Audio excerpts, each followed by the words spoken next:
واش عمرك سولتي راسك كيفاش كتعرف اي حاجه كتشوفها؟ مثلا كيفاش كتعرف ان ديك الحاجه الحمراء المدوره اللي محطوطه على الطبله هي تفاحه وانه يمكن لك تاكلها؟ كيفاش كتعرف ان التفاح والبنان واخا مختلفين هما فواكه ماشي خضار؟ واش عندك مشكله في الحفاظه ديالك واللي حفظتيها ما عرفتيش علاش ما كتدخلش لعقلك؟ واش كتلقى مشكل في انك تعاود تذكر اي حاجه وكتنسى اي حاجه هزيتيها فين حطيتيها؟ وعلاش هادشي كيوقع لك؟ واش عمرك سولتي راسك علاش كاينين بعض الذكريات دازت عليهم سنين ومازال مفكرهم بالتفاصيل، وكاينين بعض الذكريات وقعوا غير مده قصيره نسيتيهم؟ هادشي كامل غتعرف اسباب وتفهم حتى علاش كيوقع ليك من خلال هاد الدوره المجانيه اللي كنهديها لروحك الطيبه لانها كتستاهل. فيلا معايا تكتشف دماغك شنو فيه وانواع الذاكرات اللي كيلعبوا دور كبير في اي حاجه كتوقع لك في حياتك، وكيفاش غتنفعك تعرف هاد النعمه وتزيد بها لقدام.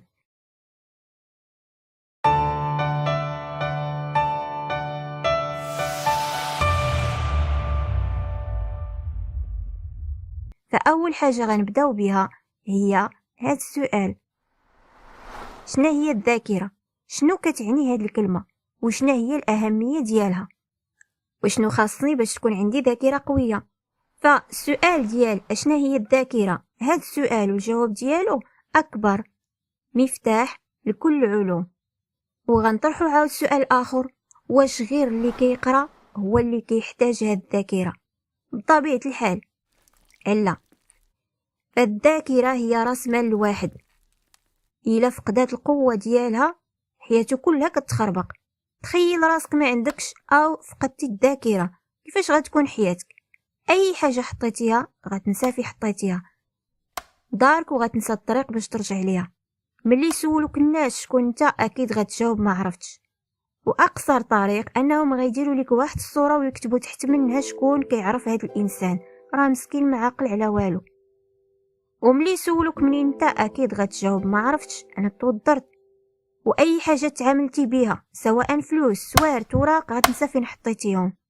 فالذاكره هي راس مالك، وهاد الذاكره راه ما كنحتاجوهاش فقط باش نقراو بيها، لا، ولكن كل واحد فينا كيحتاجها في حياته كلها، لان انت بلا ذاكره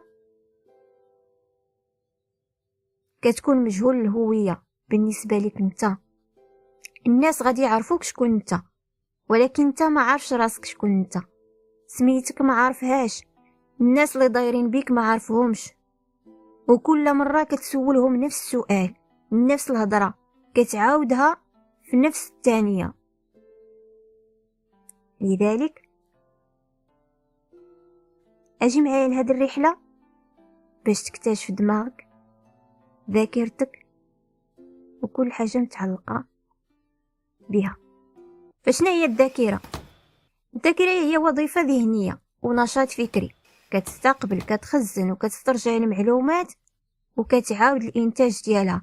هذا هو بيت الخزين ديالك اللي مخزنه فيه كاع التجارب اللي دوزتيهم في حياتك. فهي عمليه الاحتفاظ بالمعلومات والاسترجاع ديالها، وانك كتستخدمها وقت ما بغيتي، وكترجع ليك داكشي اللي دخلتي لها على شكل صور، احداث، افكار، وايضا مهارات.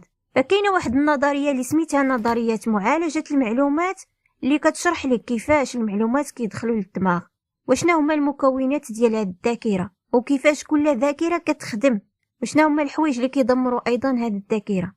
فكاع المعلومات اللي كنشوفوهم كيدخلوا عن طريق الحواس، البعض منها كيتنسى والبعض منها كيبقى. اجيو ايضا نعرفوا علاش، والجواب ديال علاش كنعرفوه من خلال الاقسام ديال الذاكره. الذاكره كتنقسم لثلاثه ديال الانواع. فكاينه الذاكره الحسيه، وهي الذاكره اللي متعلقه بالحواس، اللي سمعتي واللي مسيتي واللي تذوقتي واللي شفتي واللي شميتي. هاد الذاكره كتستقبل بزاف ديال المعلومات، والمشكله اللي فيها ان هاد المعلومات اللي كيدخلوا دغيا كيتنساو، والسبب انك ما مركزش فيهم. فباش تبقى المعلومات هنايا هو انك ترد ليها البال، يعني تنتبه ليها وتعطيها التركيز ديالك، باش هاد الذاكره تاخدها وتصيفطها للذاكره قصيره المدى، باش هاد الذاكره قصيره المدى ايضا توصلها للذاكره طويله المدى. فمثلا انت ملي كتمشي في الطريق كتشوف العجب العجاب، عرام ديال الطوموبيلات، عرام ديال التصاور، عرام ديال الاصوات، عرام ديال البشر. ولكن ملي كترجع للدار واش كتذكر هادشي كامل؟ اكيد لا. اشنو غادي تذكر؟ فقط الحاجه اللي انت رديتي ليها البال. مثلا انت غادي في هاد الطريق ووقعت واحد الحادثه، او لا شتي شي واحد سرق، او لا شتي شي واحد سخف، اي حدث كيف ما بغى يكون. هنا العقل ديالك شنو كيدير؟ من خلال الذاكره الحسيه كيلغي كاع داكشي اللي شفتيه قبل، فكيركز ليك فقط على الحاجه اللي عطيتيها الانتباه ديالك. ايضا ملي كتكون غادي كيدوزو عرام ديال البلايك قدام عينيك، ولكن ملي كتبان لك واحد البلاكه كتبين فيها مثلا كاينه شي قرعه ديال شي ربحه، او لا اعلان ديال شي خدمه، او لا اعلان ديال شي تخفيض، كتلغي جميع دوك البلايك اللي شفتيهم من قبل، ولكن كتبقى عاقل على هاد البلاكه. علاش؟ لانك رديتي ليها البال، عطيتيها الانتباه ديالك. فالسبب النسيان في هاد الذاكره كيعتمد على جوج نقاط مهمين، وهما اللي خصنا نردوا ليهم البال. النقطه الاولى اننا ننتبهوا المعلومه الا بغينا اننا ندخلوها لذاكرتنا، والحاجه الثانيه كنحتاجوا الوقت باش نعاودوا نسترجعوا هاد المعلومه اللي شفناها. وهاد القضيه ملي غادي نسقطوها في الاقسام بالنسبه للاساتذه او بالنسبه للتلاميذ ايضا اللي كيحفظوا او اللي كيسمعوا محاضره او درس من الاستاذ، فالاستاذ ملي كيشرح الدرس وما كينبهش التلاميذ النقطه المهمه اللي خصهم يركزوا عليها في داك الشرح، كيخلي التلميذ كيدخل بزاف ديال المعلومات وما كيقدر يسترجع حتى شي وحده منهم. عكس ملي كيبدا كيشرح وكيقول ركزوا معايا مزيان، راه هاد النقطه غتجيكم في الامتحان، فانت ملي غتسمع هاد الجمله على عقلك ما غاديش يركز مع داكشي اللي كيقول الاستاذ، وخصوصا على ديك المعلومه لدرجه انك غتكتبها لانها غتكون عندك في الامتحان. فهنايا في كيبان العنصر ديال الانتباه. ونفس الشيء ملي كتكون كتحفظ عشوائيا، هاز الكتاب وغير كتحفظ وصافي، كتدخل كلشي دقه وحده وما كتلقى حتى وحده في عقلك. فديك العباره ديال انتبهوا اعطيني ودنيك هما كلمات كتخلي العقل يركز على المعلومه لانها مهمه. فعلاش ملي يولي الاستاذ كيقول لك راه هاد المعلومه راه غتكون في الامتحان، علاش ما غاديش تعقل عليها؟ اكيد وغادي تركز معاه ايضا في الشرح اللي جاي مور هاد العباره. وهذه وحده من التقنيات اللي كنستعملوهم مع التلاميذ باش كنخليوهم مركزين معنا اثناء الشرح. فملي غادي تسمع راه هاد المعلومه غتغير حياتك، اكيد غادي تركز عليها باش تعقل عليها. اذا هذه هي الذاكره الحسيه، فيها الذاكره البصريه، فيها الذاكره السمعيه، فيها الذاكره الشميه، فيها الذاكره اللمسيه، وفيها الذاكره التذوقيه. يعني اي حاجه كتشوفها كتلمسها كتذوقها كتشمها وكتسمعها كتخزن في هذه الذاكره. وهذه الذاكره هي ديك البوابه ديالك مع العالم اللي انت كتعيش فيه، هي داك الباب اللي كيدخلوا منه المعلومات لداخل ديالك. النوع الثاني من الذاكره هي الذاكره قصيره المدى. اشنا هي الذاكره قصيره المدى؟ هي دايره بحال داك ساعي البريد اللي كيوصل الرساله من الذاكره الحسيه الى الذاكره طويله المدى، هي اللي كتدي الصخره من الذاكره الحسيه للذاكره طويله المدى. وإلا بغيتو تعقلوا عليها اكثر، هي ديك البرقاقه اللي اي حاجه وصلتها ليها الذاكره الحسيه كتجري كتعطيها للذاكره طويله المدى. السبب النسيان في هاد الذاكره ان المعلومه اللي ما كتعطيهاش الاهميه ما كتنتبهش ليها، كتنسى وما كتلقاها الذاكره ما تصيفط للذاكره طويله المدى. يعني بحال عيطتي على ساعي البريد وقلتي ليه راه بغيتك توصل ليا واحد الصخره، صافي ومشيتي. واش هاد ساعي البريد غادي يمشي يوصل لك شي صخره؟ اكيد لا، لانك ما عطيتيه ما يوصل نهائيا. هو باغي يخدم ولكن انت ما عطيتيه حتى حاجه اللي غيوصلها لك. كذلك الذاكره قصيره المدى، فهي كتعتبر داك الرسول، هذاك ساعي البريد اللي كيكون بين الذاكره الحسيه والذاكره طويله المدى. فكيفاش كنقويو هاد الذاكره؟ من خلال استعمال التسميع. بالتكرار، وماشي غير كنبقاو كنكرروا الحاجه، لا، على فترات متباعده، حيت هي ما كتحتفظش بالمعلومات، هي فقط كتنقل المعلومات للذاكره طويله المدى، لانها ما كتهزش بزاف ديال المعلومات، والمعلومه فيها حدها 30 ثانيه. بحال ملي كتشوف رقم ديال التليفون، غير كتجي كتبغي تكتبو كتلقاه طار، كتكتب هادوك 3 الاولانيين، الارقام الاولانيين او الاربعه، لان حدها من 5 حتى 7 الحويجات فقط هي اللي هما اللي كتشدهم.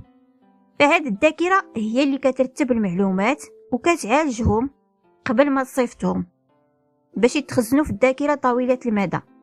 كيف ما قلت لكم، بحال داك الساعي البريد، الحاجه اللي كتعطيها ليه باش انه يوصلها راه كتكون مقاده، مسدود عليها مزيان، مكتوب فيها السميه والعنوان وفين غتوصل وامتى غتوصل. الذاكره قصيره المدى هي داك الساعي البريد اللي كيكون بين الذاكره الحسيه والذاكره طويله المدى. اي حاجه شفتها الذاكره الحسيه، سمعتها، لمساتها، ذوقاتها، شماتها، ملي كتعطيها اهميه كتدوزها مباشره للذاكره قصيره المدى اللي كتهزها وكتوصلها للذاكره طويله المدى. فهنا غادي نكتشفوا وغادي نعيشوا عظمه الخالق، وعلاش الله تعالى ديما تيقول لنا وفي انفسكم افلا تبصرون. دابا غادي ندوزو للنوع الثالث ديال الذاكرات، اللي هي الذاكره طويله المدى. فهاد الذاكره طويله المدى هي بيت الخزين الكبير ديالك، هي اللي فيها الذكريات ديالك من الولاده ديالك وحتى قبل ما تزاد. هنا غادي تقولوا لي كيفاش دابا قبل كاع ما نتزاد؟ اي وانت في كرش امك كتخزن كل شيء،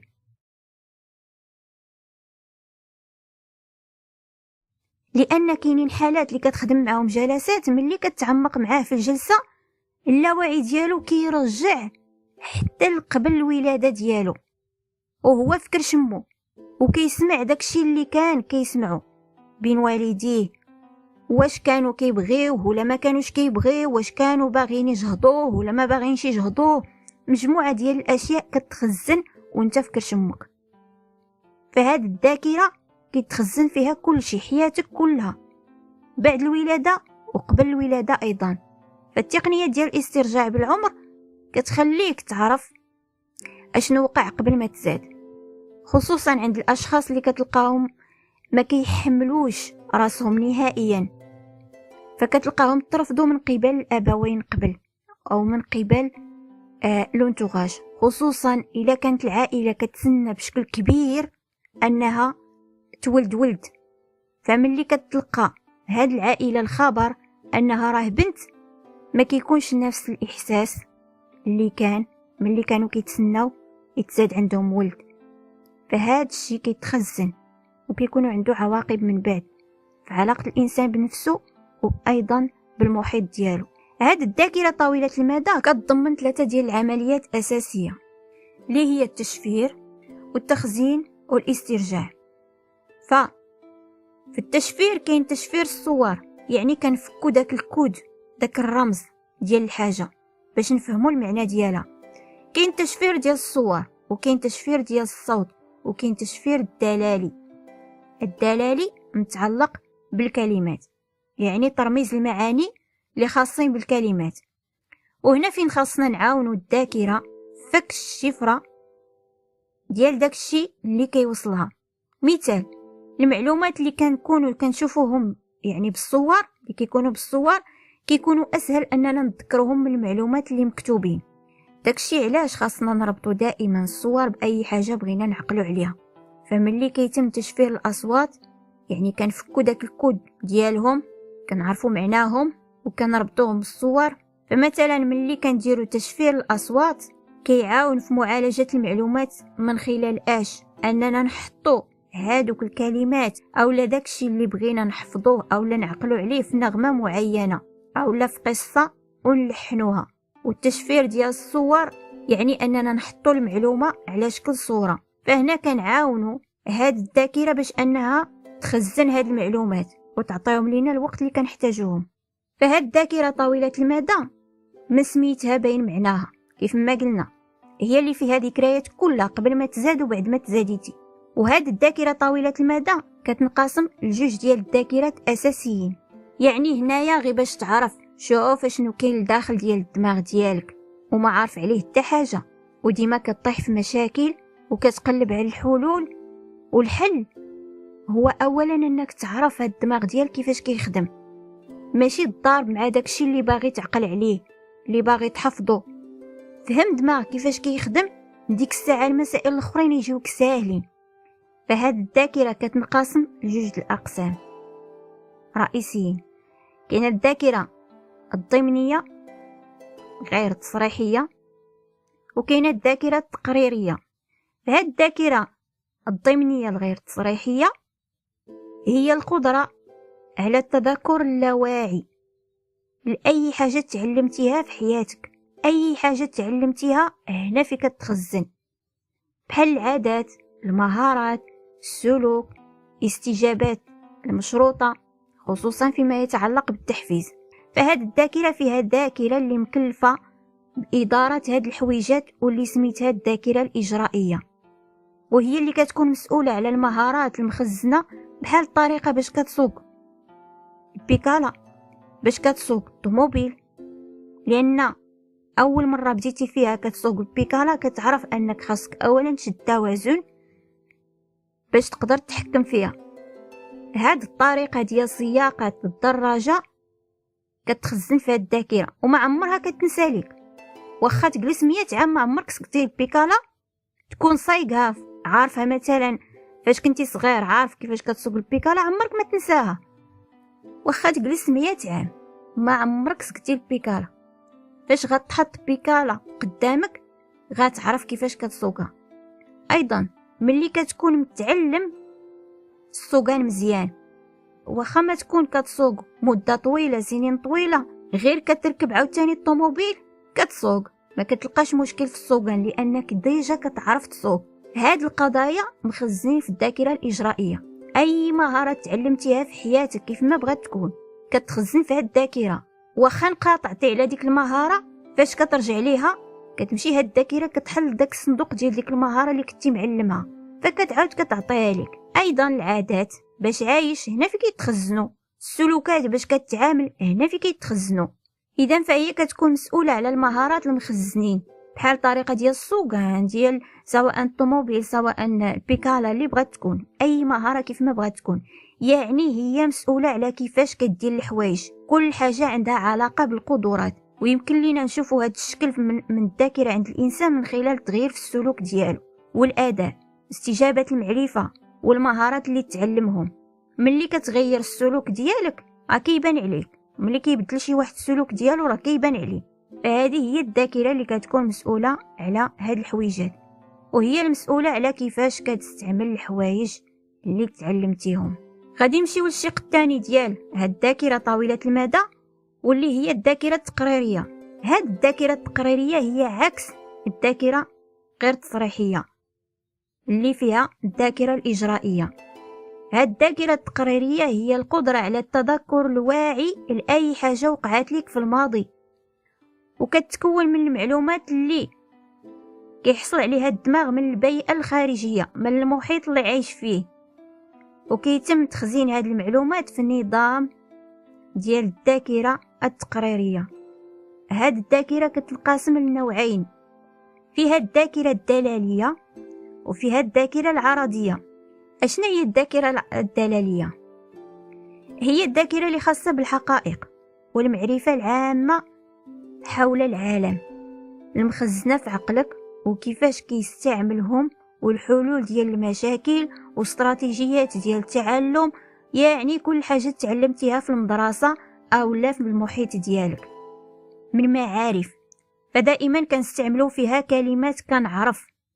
ملي كنكونوا كنستعملوا هذه الذاكره دائما كتكون كلمات كنعرف في لساننا. يعني اي حاجه كتعرفها عندها علاقه بهذه الذاكره، سواء يكونوا كلمات يعني لغه معينه كتعرف. مثلا تهضر بالشلحه انت كتستخدم هنا الذاكره الدلاليه، يعني هي عندها علاقه بالكلمات. اي لغه كيف ما بغات تكون، فرنسيه انجليزيه، الذاكره الدلاليه هي المسؤوله عليها. الافكار ايضا المفاهيم، يعني المصطلحات. فمثلا ملي كنقول لك عاصمة المغرب مباشرة تقول لي الرباط، فهذه معلومة كتعرفها. ممكن نشبوها بديك الموسوعة العقلية اللي فيها جميع الحقائق والقواعد والمفاهيم والمعرفة العامة ديال حياتك، يعني واحد المكتبة كبيرة بزاف فيها الكتوبة وكل كتاب كيهضر على واحد الحاجة. هذه هي الذاكرة الدلالية، فهي كتشير للمعرفة اللي تعلمتيها من خلال التجارب اللي دزتي منهم. ومن بعد راه غادي نشوفوا كيفاش هاد الذاكرات كيتضامنوا مع بعضياتهم، وفي كل معرفة غادي تعرف العمق ديال الآية القرآنية وفي أنفسكم أفلا تبصرون، وغادي تعرف أيضا أن الله تعالى خلقك في أحسن تقويم. كل حاجة لداخل ديالك كتخدم بواحد الطريقة اللي عجيبة جدا وحنا ما كنردوش ليها البال. يعني شوف غير دماغك وشنو كيوقع فيه ملي كتعلم شي حاجة، ملي كتشوف شي حاجة، ملي كتلمس شي حاجة، ملي كتذوق شي حاجة. النوع الثاني من الذاكرة التقريرية هي الذاكرة العرضية. هاد الذاكرة العرضية فيها كاع السجلات ديال التجارب ديال حياتك، يعني هي خاصة بالتجارب ماشي المعارف بحال الدلالية. فالذاكرة العرضية خاصة بالتجارب اللي دازو عليك، وكنستعملوا فيها دائما كلمة كنتذكر، يعني واحد الحاجة دازت عليك كتعاود كتفكرها. فأي حاجة كتذكرها عندها علاقة بهاد الذاكرة، وهي أيضا القدرة على استدعاء حلقات معينة من تجربتك وكتعاود كتعيشها ذهنيا كأنها كتوقع دابا، بحال واحد الفيلم فايت لك تفرجتي فيه وكتذكر الحلقات ديالو. فهنايا فيلم حياتك كله عبارة على حلقات. الذاكرة العرضية هي اللي مسؤولة عليهم، الذاكرة العرضية هي اللي مسؤولة على هذا الفيلم ديال حياتك. دوكا أبسط مثال، عرسك، التخرج ديالك من لافاك، اللحظات المحرجة اللي دزتي منهم، الانفصال، أي حدث وقع في حياتك. فهذه الذاكرة هي فيلم ذهني لكل حاجة شفناها أو سمعناها. فباش نعمقوا المفهوم أكثر، الذاكرة العرضية كتخزن المعلومات على شكل صور على أساس فين ويمتى وقعت، والذاكرة الدلالية كتخزن المعلومات على شكل شبكة من الأفكار والمفاهيم، والذاكرة الإجرائية هي كتخزن المعلومات على شكل مجموعة معقدة من الاستجابات التحفيز. يعني ملي كتخاف من حاجة معينة كيكون عندك سلوك معين ناحيتها. كاين اللي كتكون عنده فوبيا ديال الحشرات، فوبيا من بعض الحيوانات، فوبيا من الارتفاعات. هاد السلوكات اللي كيديروا هاد الاشخاص كيكونوا مخزنين في الذاكرة غير التصريحية اللي هي الذاكرة الإجرائية، فهي عندها علاقة بالاستجابات ديالنا ناحية أي حاجة كنشوفوها، كنسمعوها، كنذوقوها، كنحسوها، كنلمسوها. فهاد الذاكرات بثلاثة كتخزن وكتنظم المعلومات بشكل مختلف، ولا وحده وخدمتها وراه شفناهم الآن. الذاكرة العرضية كتخزن المعلومات على شكل صور، والذاكرة الدلالية كتخزن المعلومات على شكل شبكة من الأفكار، والذاكرة الإجرائية كتخزن المعلومات على شكل مجموعة معقدة من الاستجابات التحفيز. دابا ندوزو الفرق بين الذاكرتين الدلالية والعرضية، وهذا الفرق غادي يعاونك أنك تميز بيناتهم بزاف. فمن ناحية المصدر، الذاكرة العرضية كتكون مأطرة بالإحساس أشنو حسيتي، عكس الذاكرة الدلالية كتكون مأطرة بالاستيعاب أشنو فهمتي. فملي كتجي كتذكر المعلومات أو أي حاجة كتعلمها راه كتكون متعلقة بالمفاهيم، ولكن إلا جيتي تذكر أي تجربة دازت عليك راه كتحس بداك المشاعر ديال ديك التجربة كيتحركوا لداخل ديالك، يا إما هاد التجربة كتفرح ولا كتحزن. فهذا من ناحية المصدر. من ناحية الوحدات، الذاكرة الدلالية هي متعلقة بالحقائق والأفكار والمفاهيم، ولكن الذاكرة العرضية هي متعلقة بالأحداث على شكل حلقات بحال الحلقات ديال الفيلم كيف ما قلنا. من ناحية التنظيم، الذاكرة الدلالية كتنظم المعلومات بشكل مفاهيمي، أما الذاكرة العرضية كتنظم المعلومات بناء على الزمن، بمعنى إمتى وقعت، يعني عندها تنظيم زمني. والدلالية عندها تنظيم مفاهيمي. بالنسبة للمرجعية ديال الذاكرة الدلالية كتكون الكون، يعني العالم اللي داير بك، المحيط ديالك. أما الذاكرة العرضية فأي حاجة خاصة بك انت، يعني الذات ديالك. فيما يخص المصداقية، الذاكرة الدلالية هي اتفاق اجتماعي، يعني معتقدات المجتمعية أو ما يسمى بالوعي الجمعي. أما الذاكرة العرضية فهي المعتقدات ديالك الشخصية منها كتجي، ماشي بحال الذاكرة الدلالية كتجي من داكشي اللي محيط بك مجتمع عامة. أما فيما يخص التسجيل والتخزين فالذاكرة الدلالية كتخزن المعلومات بشكل رمزي يعني مرموزة، أما الذاكرة العرضية كتسجل المعلومات وكتخزنهم على شكل تجريبي اختباري، يعني تجارب اللي دزتي منهم اختبرتيهم عشتيهم. فيما يخص الذكريات الذاكرة الدلالية كتكون مشاركة مع الآخرين يعني أحداث عامة. أما الذاكرة العرضية فخاصة بك بوحدك، ذكريات ديالك بوحدك انت اللي عارفهم بوحدك، الآخرين ما عارفين عليهم والو. فيما يخص التفاصيل الذاكرة الدلالية ما كتحتاجش التفاصيل من حدث معين، إلا كتكفيها كلمة واحدة فقط وغتكون الجواب. كيف ما قلت لك إلا سولتك على عاصمة المغرب دغيا غتجاوبني هي الرباط، حدو قدو. أما بالنسبة للذاكرة العرضية إلا ضروري أنك تستحضر التفاصيل باش تهضر على حدث معين. ما يمكنش تهضر على حدث معين في 2 كلمات. ملي غنقول لك أنا هضر لي على العرس ديالك، هضر لي على الولادة ديال ولدك، هضر لي على نهار تخرجتي في لافاك، ما يمكنش غتقول لي كلمة واحدة، غتجاوبني بكلمة ولا 2. فالذاكرة العرضية هي ضروري تستحضر التفاصيل عكس الذاكرة الدلالية. من ناحية النظام الذاكرة الدلالية منظمة، كتخدم على شكل هرمي أو خرائط ذهنية وعندها علاقة مع بعضياتها. أما الذاكرة العرضية فهي عشوائية ما فيها تسلسل، تقدر تعاود على حاجة وتنقز لحاجة أخرى، ما عندهاش علاقة بالأخرى نهائيا. فهادو هما الفروقات بين الذاكرة الدلالية والذاكرة العرضية. من خلال هاد الفروقات كتعرف راسك امتى كتستعمل الدلالية وامتى كتستعمل العرضية. إذا فالذاكرة الدلالية يمكن تخدم بشكل منفصل على الذاكرة العرضية. مثلا يقدر نستعملو معرفتنا بالرياضيات، مثلا نذكروا الدرس اللي تعلمناه بحال أننا نستعملو فقط قاعدة رياضية بلا تفاصيل ديالها اللي كانت شرحت بهم. ولكن الذاكرة العرضية ما يمكنش تخدم بشكل مستقل على الذاكرة الدلالية، حيث ما يمكنش لينا نذكروا حدث معين بلا المعرفة العامة. مثلا نذكروا عيد ميلاد بلا تاريخ وشنو نوعية الحلوى اللي تحطات وشكون كان حاضر، حيث كما قلنا الذاكرة الدلالية عندها علاقة بالمعرفة العامة والحقائق والأفكار والمفاهيم، والذاكرة العرضية كتحتاج التفاصيل. والذاكرة الدلالية والعرضية يقدروا يخدموا بجوج في تكامل.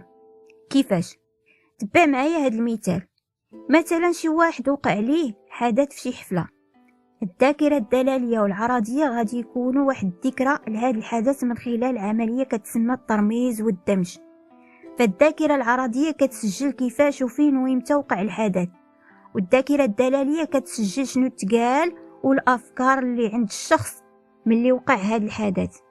فإلا كانت الذاكرة الدلالية كتخزن العادات المهارات السلوك، فالذاكرة العرضية حتى هي عندها سمات كتختلف بهم على الذاكرة الدلالية، واللي هي الوقت الذاتي، يعني الإحساس بالوقت أو السفر الذهني عبر الزمن، يعني أنك ترجع لواحد تجربة في الماضي وكتخيل راسك كأنها كتعيشها الآن. وأيضا يقدر تعيش راسك في سيناريو في المستقبل وهو باقي قاع ما وصل. السمة الثانية هي الاتصال بالذات، والسمة الثالثة هي الوعي الذاتي، واللي كيشير لنوع خاص من الوعي كيمكن الشخص من أنه يدرك ذاته في وقت ذاتي. مسألة أخرى، ذكرياتك العرضية هي ديالك بوحدك، الآخرين ما عارفين عليها والو، حيت ما كاين شي واحد اللي غيتذكرهم من غيرك، حتى واحد ما غيتذكرهم في بلاصتك. ولكن فيما يخص ذكرياتك الدلالية يمكن لك تشاركهم مع الآخرين، حيت حتى الآخرين يقدروا يكونوا عارفينهم. مثلا امتى تزاديتي، المسيرة الدراسية ديالك، اللي محيطين بك عارفين عليك هذا الشيء، ولكن دوك الذكريات ديالك انت ما كيعرفهم حتى شي واحد من غيرك، واللي انت كتعتبرهم اسرار شخصيه ديالك. فهذوك الاسرار الشخصيه ديالك اللي مسؤوله عليهم هي الذاكره العرضيه. بمعنى اخر، ما غاديش تحتاج انك تذكر تجربه معينه مع تفاحه باش تعرف انها تفاحه صالحه للاكل، فكلشي عارف هذه المعلومه على التفاح. وايضا هذه هي الذاكره الدلاليه، ان الاخرين كيتشاركوا معك هاد الذكريات حول المعرفة العامة على الحوايج. فهاد الذاكرة الدلالية كتشد هاد المفهوم ديال التفاحة وكتخزنو في مجموعة من المميزات، أنها دايرة، حمراء أو خضراء، حلوة وعندها بذور وكتنبت على الأشجار. ويمكن لنا أيضا نفهمو ارتباط الفواكه مع بعضياتهم. مثلا كنعرفوا أن التفاح والبنان متشابهين في بعض الحوايج، وأنهم بجوج فواكه حلوين في الماكلة وكينبتوا على الأشجار وخا مختلفين في الشكل والتسمية. وهاد القضية ديال النظام الهرمي كتخدم به هاد الذاكرة، وهي اللي كتقول لك أن التفاح والبنان هما فواكه ماشي خضار، ماشي بحال البطاطا وخيزو. وكاينه واحد المسألة مهمة بزاف نضربوا عليها طليلة، واللي هي إلا كان مشكل عند الشخص في هاد الذاكرة وكيوقع ليه تلف جزئية من الدماغ بالضبط الفص الصدغي الأمامي، وهذا المشكل كيتسمى الخرف الدلالي. فراه هاد الشخص كيفقد المعرفة ديالو على الحوايج في الحياة اليومية ديالو، وحتى الخصائص ديالها وكيفاش كترتبط مع بعضياتها. مثال، ملي كتوري لهاد الشخص اللي عنده الخرف الدلالي، يعني الذاكرة الدلالية ديالو تقاص، ملي كتوريه الصورة ديال الجمل شنو كيوقع ليه؟ ما كيعرفوش، ويقدروا يقول لك هذا كلب، ويقدر ينسى حتى الاسماء ديال الحيوانات، ويقدر يقول لك هذا حيوان بلا ما يعرف نوعيته. وهذا الشيء اللي كيفسر علاش الدراري الصغار ملي كتوريهم صور د الحيوانات او اي حاجه ما كيعرفوش سميتها كيتلفوها مع بعضياتها. فعلاش؟ حيت هما الذاكره الدلاليه عندهم عاد بدات كتكون، فملي كتوريه الصوره ديال الحيوان زائد الاسم ديالو كيخزنها، وفاش كتعاود تقارن صوره الحيوان اللي عرف سميتو كيعرف يقارنو مع صورة حيوان باقي ما كيعرفوش.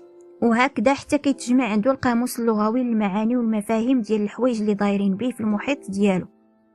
وهذا هو التخصص ديال الذاكرة الدلالية، أنها عندها علاقة بالمحيط ديالك، بالحقائق والمفاهيم والمعرفة وعلى كل حاجة دايرة بك. دابا غنطرح عليكم سؤال وبغيتكم تركزوا معايا فيه. ملي كتشوف شي حاجة لأول مرة كيفاش كيعرف عقلك اشنو غيدير بها؟ مثال، ملي كتهز موس كيفاش كتعرف انك خاصك تجدو من جهه البلاستيك ماشي من جهه الحديده؟ هنا في كتلعب هاد الذاكره الدور الكبير في هاد النوع من القرارات، حيت كيكون فيها امتى وكيفاش غنستعمل بزاف ديال الحوايج وكيفاش هاد الحوايج كيخدموا. فاحنا كنعرفوا داكشي اللي كنشوفوه بسبب الطريقه اللي كيعاج بها الدماغ المعلومات المرئيه في المسار البصري. اي حاجه كنشوفوها كيتم المعالجه ديالها بعينينا اولا، ثم عينينا كيصيفطوا هاد المعلومات للقشره البصريه الاساسيه في الجزء الخلفي من الدماغ. من هنا كيتم دمج الصفات البسيطه للعالم بحال الخطوط، الحواف، الالوان في خطوات على طول المسار البصري. في خطوه وحده كيتم دمج الخطوط الاشكال، ثم في خطوه اخرى كيتم دمج الشكل مع اللون، وفي الخطوة الأخيرة من المسار البصري هي في الفص الصدغي الأمامي. هنا كيتم فيه دمج جميع المعلومات اللي تشافوا لإنشاء كائنات كاملة، يعني ديك الصورة الكاملة اللي كنشوفوها قبلتنا وكنعرفوا المعنى ديالها. ثم كيربط الفص الصدغي الأمامي الحوايج اللي شفناهم بداك الشيء اللي كنعرفوه. فهاد الشيء علاش كيقول الله تعالى وفي انفسكم افلا تبصرون، كنعرفوا والو على راسنا وعلى الداخل ديالنا كيفاش خدام، وبغينا نزيدو لقدام. اذا فشنا هو المسار البصري وشنو كيوقع فيه؟ فالخطوه الاولى كيف قلنا باش نعرفوا داكشي اللي كنشوفوه من خلال العين كيتصيفطوا دوك المعلومات للدماغ فين كاينه القشره البصريه الاوليه، وهي وحده من بين المناطق في الدماغ اللي كاينه في الجزء الخلفي من الدماغ، هي اللي كتلقى المعلومات من العين. والاشخاص اللي كيضربوا في هذه الجهه كيفقدوا التوازن وما كتبقى كتبان لهمش الرؤيه في حتى حاجه نهائيا، حيت هذيك البلاصه هي اللي مكلفه بالمعلومات اللي كيجيو من اي حاجه كنشوفوها. فهاد المنطقة كتعالج فقط المعلومات الأساسية على العالم اللي كنشوفوه، بحال الخطوط، الحواف، اللون، اتجاه ديال الحركة. ثم كتصيفط هاد القشرة البصرية الأولية هاد المعلومات الأساسية للجزء الأمامي من الدماغ على طول واحد الطريق اللي كيتسمى المسار البصري. فهاد المسار البصري البطني هو شبكة من مناطق ديال الدماغ اللي كتربط المناطق المسؤولة على معالجة المعلومات المرئية بالمناطق المسؤولة على الذاكرة الدلالية والذاكرة العرضية والتعلم والعاطفة أيضا. فكتدعم معالجة المعلومات اللي كيقوم بها المسار البصري البطني الوعي ديالنا، الواعي لداك الشيء اللي كنشوفوه، الشيء اللي كيمكننا أننا نهضروا على داك الشيء اللي كنشوفوه ونوصفوه ونعرفوا الفرق بين أي حاجة، بين هادي وبين هادي، سواء في النباتات، في الحيوانات، في الفواكه، في الخضار. دابا نرجعوا نلخصوا جميع النقاط اللي هضرنا عليهم. إذا قلنا أن الذاكرة كتنقسم لثلاثة ديال الأنواع. النوع الأول الذاكرة الحسية متعلقة بالحواس، الذاكرة البصرية، الذاكرة السمعية، اللمسية، التذوقية، الشمية. يعني هي الذاكرة المكلفة بالحواسية باش كنتواصلوا مع المحيط ديالنا.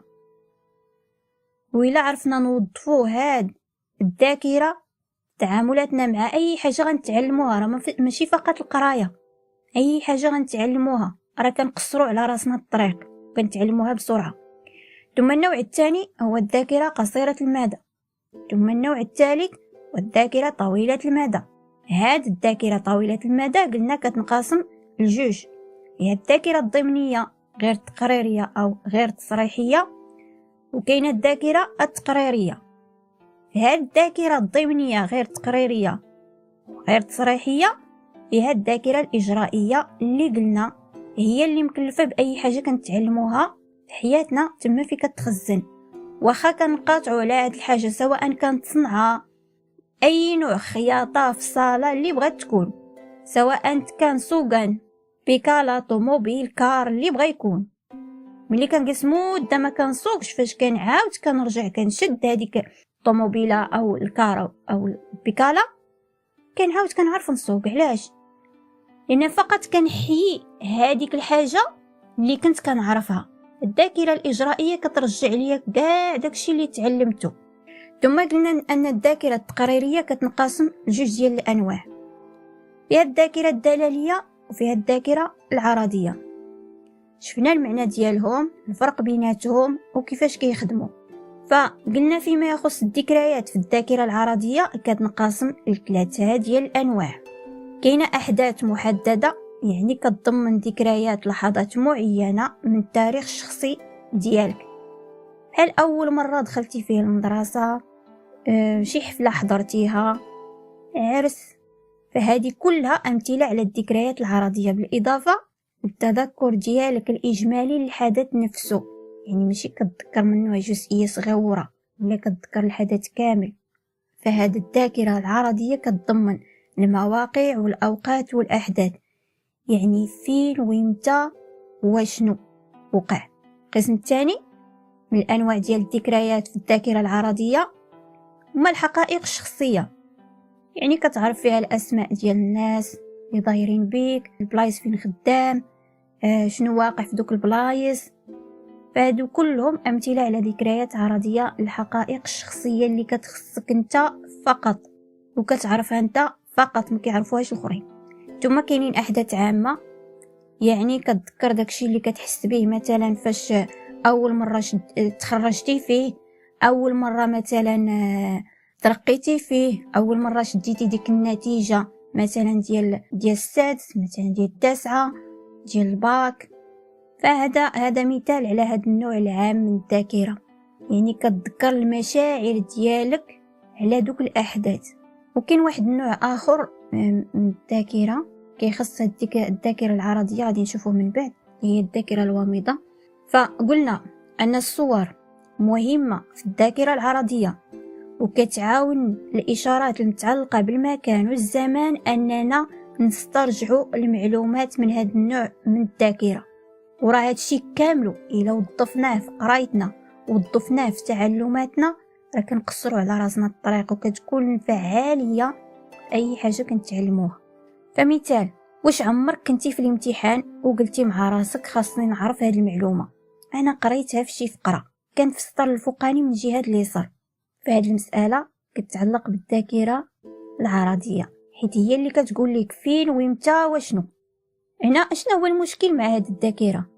مشكلتها انه غالبا كيكون صعيب علينا نسترجعوا الذكريات العرضيه، حيت معظم الحلقات واللقطات ديال حياتنا كتعاود بزاف. ذكرى كتشبه اختها، مثلا مشيتي للسوق وتسرقتي وبقى فيك الحال، عاود مشيتي للسوق زلقتي وتقصحتي من رجليك والناس كيضحكوا عليك وبقى فيك الحال، عاود تاني مشيتي للسوق وضرب معاك شي واحد تما حيت بقيتي كتقلب السلعه وما شريتيش وتعصب عليك وانت تعصبتي عليه وساليتوها بخزيت، وهكذا.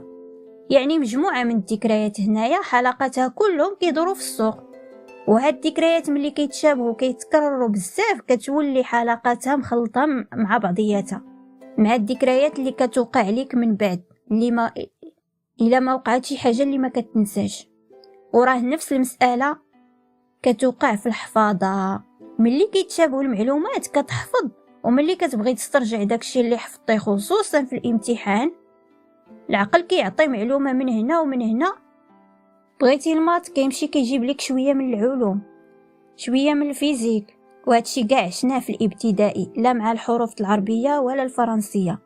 فالجيم والحاء والخاء متشابهين، السين والشين، العين والغين، الفاء والقاف، الباء التاء والثاء، بي دي بي كيو، كاع هاد الحروف قرابين في الشكل. وحيت ما شادينهمش مزيان كنوليو كنبغيو نكتبوا هذا وكنكتبوا الاخر، وهادشي غتشوفوه في وليداتكم ايضا. وهادشي راجع لهاد الذاكره العرضيه، فاش كندخلوا ليها المعلومات بشكل عشوائي كتعطيك داكشي عشوائي ايضا، بحال الا سكرانه. هي طبيعتها كتخدم بالصور واللقطات ديال الاحداث، ملي كيكونوا مشابهين كيتخلطوا مع بعضياتهم، الا وقعت واحد الحاجه في داك الحدث ما يمكنش تنساها حياه كلها واخا ما عرفت اشنو. حيت هنا كيولي واحد النوع ديال الذاكره اللي كتكون جزء من الذاكره العرضيه واللي سميتها الذاكره الوامضه. غير من كلمات وامضه راه دايره بحال الفلاش، راه واضح المعنى ديالها. يعني حدث كيوقع واحد الحاجه من داك الحدث ضوى على الحدث كامل وتاثرتي به، كيخلي اي حاجه مرتبطه بداك الحدث فكتفكروا سواء الساعه، الماكله، الاصوات، يعني تفاصيل دقيقه. وغنعطيكم امثله، واكيد شحال من واحد وقعت ليه. اكيد غتكون داز عليك شي موقف، يعني كنتي في شي بلاصه كدير خدمتك او اي نشاط وكتاكل ماكله معينه، وجاك تليفون شي واحد قال لك خبر محزن سواء على عائلتك او خدمتك. الماكله اللي كتاكلها او الحاجه اللي كديرها في ديك اللحظه كتكون لاصقه في دماغك، وإلا قلت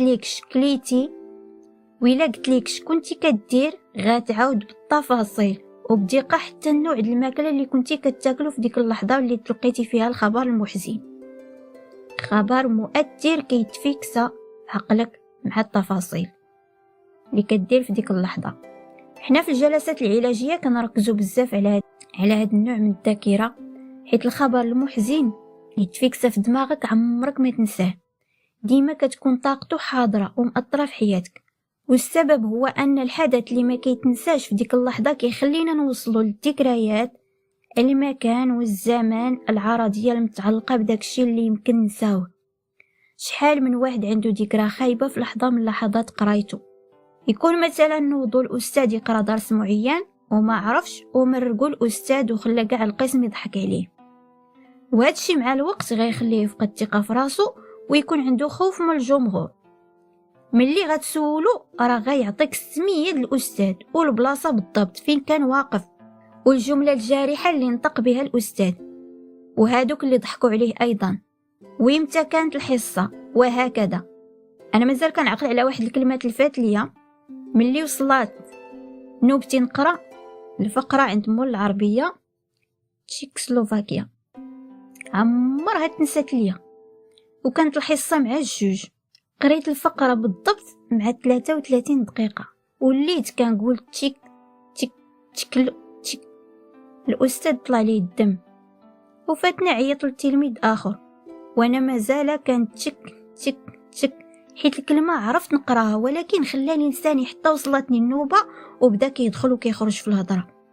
وزعما أنا من ضمن القراية ديال القسم تحشيمة 5 وحيت بقى فيا الحال، فكانت الذاكرة الوامضة فيكسات هاد اللقطة بكل التفاصيل ديالها وحتى البلاصة اللي كنت جالسة فيها. فهذه هي الذاكرة الوامضة، وهي جزء من الذاكرة العرضية.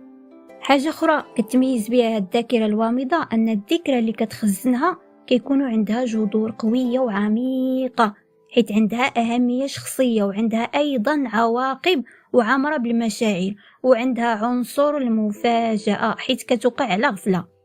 والذكريات ديال هاد الذاكرة عندها 6 ديال المميزات: الأولى المكان، الثانية النشاط المستمر، الثالثة المخبر، الرابعة الأثر الخاص، الخامسة الأثر الآخر، والسادسة النتائج.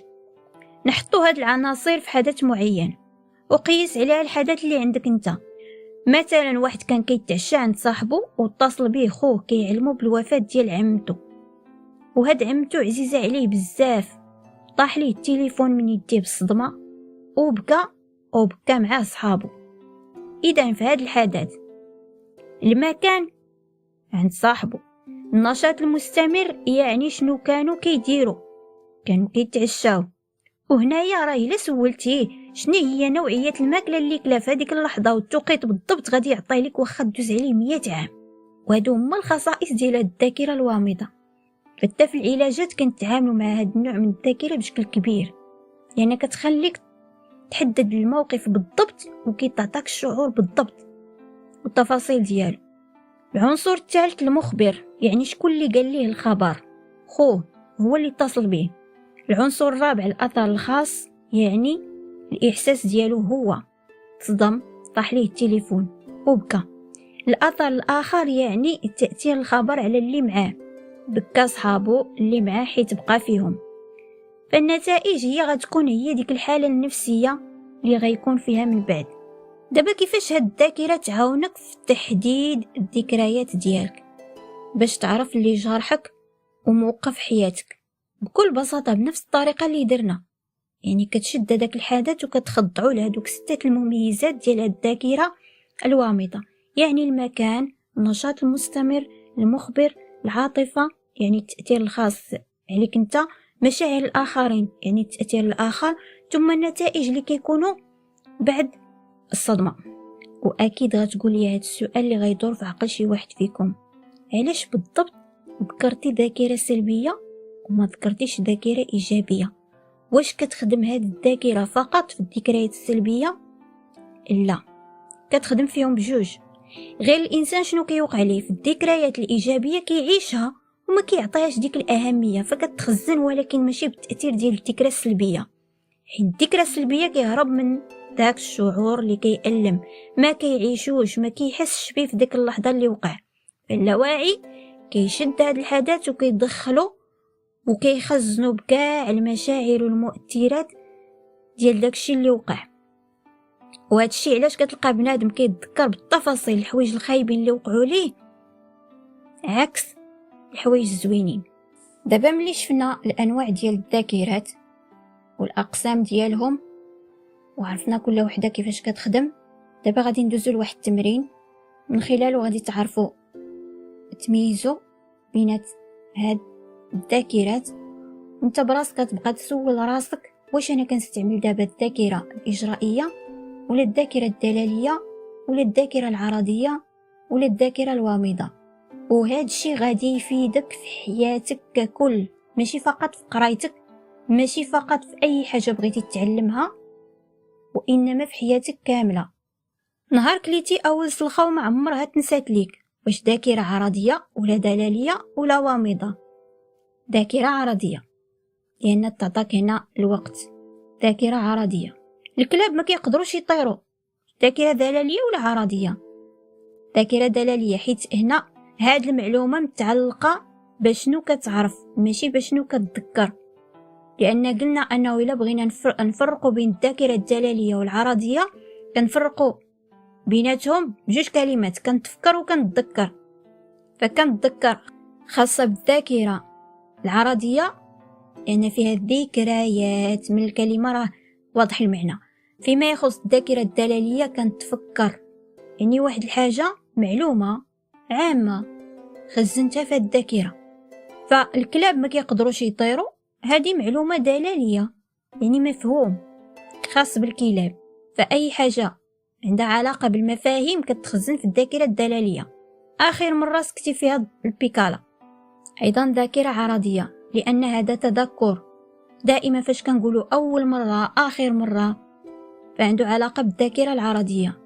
وقت عيد الأضحى وعيد الفطر ذاكرة دلالية، حيت هذه ماشي تذكر، هذه معرفة عامة. كاع الناس كيعرفوا امتى كيكون عيد الأضحى وامتى كيكون عيد الفطر، لأن الذكريات اللي خاصين بالذاكرة العرضية كيكونوا خاصين بك انت بوحدك اللي كتعرفهم.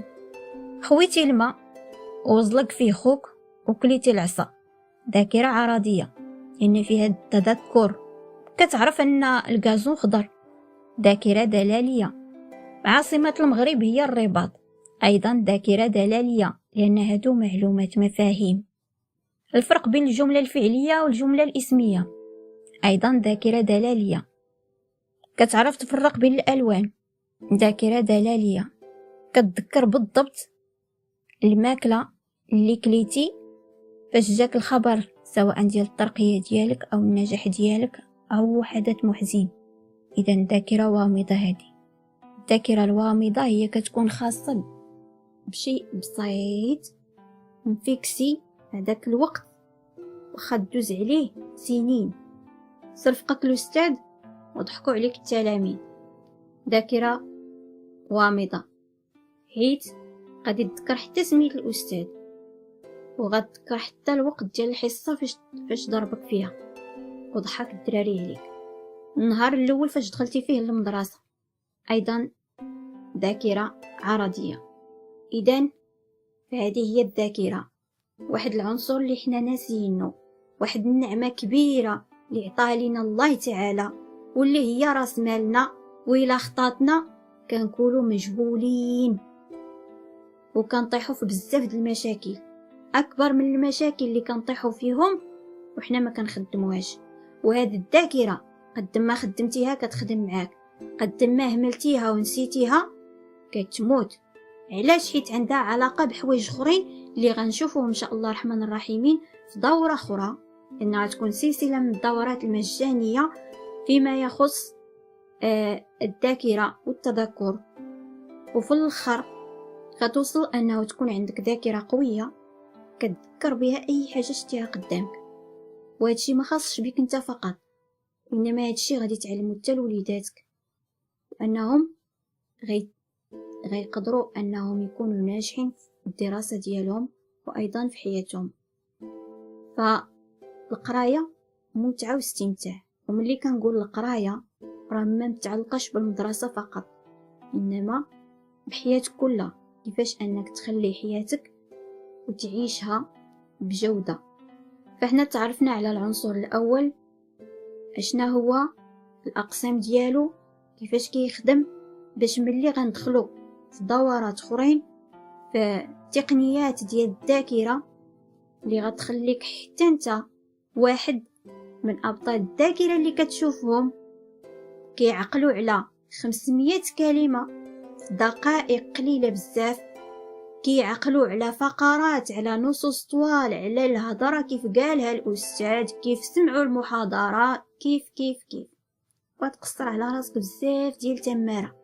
وايضا غتبدل المعتقدات ديالك اللي كتخليك انك تقول على راسك مكلخ، راسي ثقيل، ما كنفهمش، او لا ولدي راسو ثقيل وعنده صعوبه تعلم وما كيقدرش يحفظ وما كيعقل على حتى حاجه.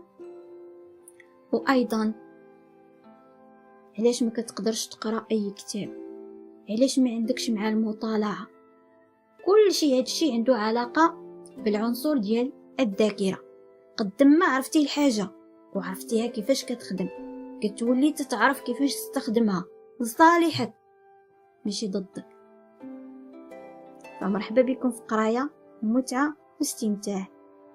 نور وسلام لارواحكم جميعا.